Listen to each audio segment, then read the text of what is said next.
টপিকটা চেঞ্জ করেন। আমার আমার নিজের একটা আইডেন্টিটি আছে, আমার নিজের একটা নাম আছে। এই সব নাম নিয়ে আমাকে আর না ভাইয়া না। 2026 সালে যমজ বাচ্চার মা হতে চাই। আমি বিয়ে করলেও জানাবো না। আজকে আমার সাথে আসলে আমি বাবলস ব্লু থেকে শো স্টপার হিসেবে র্যাম্পে হাঁটছি। ছোট ছোট বাচ্চারা ওরা র্যাম্প শোতে হাঁটবে, তো তাদের সাথে আসলে আমি হাঁটবো, জিনিসটা আমার খুব ভালোই লাগছে। কারণ এটা হচ্ছে ডিফারেন্ট একটা মানে আগে তো নর্মালি আমি আপনার ড্রেসের ভালো ভালো ব্র্যান্ডের শো স্টপার হিসেবে হেঁটেছি, আঞ্জারা আজুয়া এইসব ড্রেসের। তো আজকে হচ্ছে কোনো ড্রেস না, আজকে হচ্ছে যারা ছোট বাচ্চারা আছে তাদের সাথে আসলে আমি র্যাম্পে হাঁটবো, এবং সেই জন্য বাবলস ব্লু থেকে আমাকে ছোট্ট একটা ডল দেওয়া হয়েছে, অনেক কিউট। হ্যাঁ, এটা আমি আমার কোলবালিশ হিসেবে ইউজ করব। এটা তো আসলে এই ডলটা না অনেক সুন্দর, আমার কাছে ভালো লেগেছে। নর্মালি হচ্ছে এটার খুবই লং একটা ডল, তো এটা আসলে আমি ছোট্ট কোলবালিশ হিসেবে ইউজ করবো। ফারিসা আপুর সাথে আমার বেশ কিছু কাজ করা হয়েছে। তো নর্মাল আমি যত সম্ভব শুনেছি যে আপু অনেক সিক, দোয়া করি যেন তাড়াতাড়ি সুস্থ হয়ে যান, কারণ তিনি অনেক বেশি পরিশ্রমী একজন মানুষ, অনেক বেশি কাজ করেন। নর্মালি আমরা যতটা কাজ করতে পারি তার থেকে অনেক বেশি, আমি নিজের চোখে দেখেছি। তো ওই মানুষটা আসলে সিক হয়ে যাওয়াটা জিনিসটা খারাপ লাগছে। সে তাড়াতাড়ি সুস্থ হয়ে আমাদের মাঝে ফিরে আসুক, আবার রেগুলার সে কাজ করুক, এটাই চাই। এই টপিকটা চেঞ্জ করেন।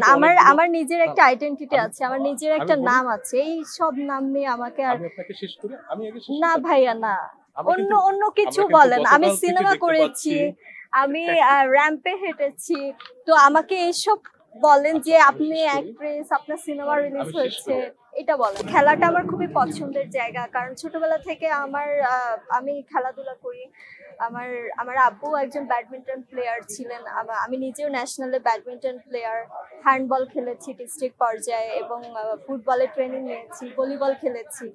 তো এই খেলার জায়গাটাগুলো আমার খুবই পছন্দ।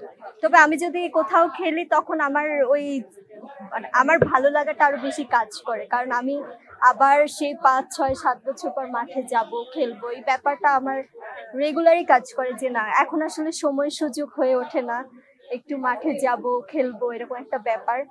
তবে যদি ইন্ডাস্ট্রির কেউ যদি খেলে বা খেলায় সংযুক্ত থাকে বা তখন আমি দেখতে যাব, যদি আমি ফ্রি থাকি। আমার 2টা সিনেমার অলরেডি অফার এসেছে, তো একটা স্টোরি ওই সিনেমা নিয়ে কথা হচ্ছে, বাট ওনারা ফাইনাল করেনি বা ওনাদের কাজও এখনই হচ্ছে না। আরেকটা সিনেমা হচ্ছে আমি নিজে থেকেই না করে দিয়েছি, কারণ আমার গল্প পছন্দ হয়নি, পরিচালক পছন্দ হয়নি। তো আমি আসলে যে এনার মতো আর মুক্তির মতো সিনেমা করেছি, আমি চাইবো ভালো কোনো পরিচালকের ভালো কোনো গল্পের উপরে কাজ করতে। আমার আসলে অ্যাকশন সিনেমাটা খুব বেশি ভালো লাগে, অ্যাকশন পার্টগুলা আমি করি, যেটা আমার মুক্তি সিনেমায় দেখা যাবে। আর নর্মালি ময়না সিনেমা তো রোমান্টিক একটা ক্যারেক্টার প্লে করেছি, ছোটবেলা থেকে বড় হওয়ার গ্রামের একটা ক্যারেক্টার। তো সেখানে আমার কাছে মনে হয়, আমাকে অনেকেই বলে যে আমাকে মনে হয় অ্যাকশনে বেশি ভালো লাগবে।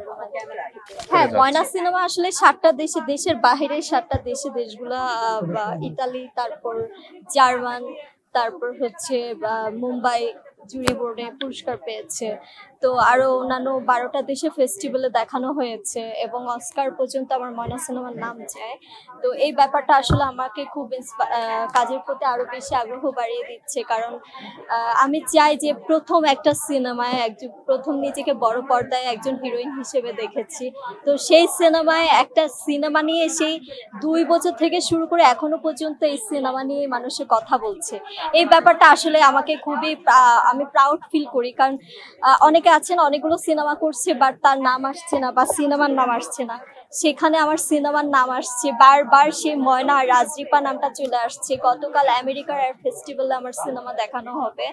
তো এই ব্যাপারটাও আমার কাছে খুব ভালো লেগেছে, এবং আমি চাই নেক্সট কোনো কাজ করলে খুব ভালো কোনো কাজ করব, চ্যালেঞ্জিং কাজ করব, যেন ময়নার মতো করে হাইলাইট হতে পারি। খুবই ভালো লাগার কাজ করেছে, কারণ প্রত্যেকটা আর্টিস্টে চায় তাকে তার সব কাজগুলো যেন দেশের বাহির থেকে দেখানো হয়, বা বিভিন্ন দেশে যেন পুরস্কার পাওয়া যায়, এই ট্রাইটা আসলে সবাই করে। তো প্রথমেই আসলে এই যে অস্কারে দেখেন কাদের সিনেমা ছিল, জয়া আহসান আপু ছিল, মেহেজাবিন আপু ছিল, যাদের সাথে আমার এই ছোট্ট রাজরিপা নামটা আমি আসলে অস্কারের সাথে আমার নাম জড়িয়েছে। এই ব্যাপারটা আসলে আমি বলবো যে আমার মিডিয়ার ক্যারিয়ার সর্বোচ্চ পাওয়া একটা জিনিস যেটাকে বলে।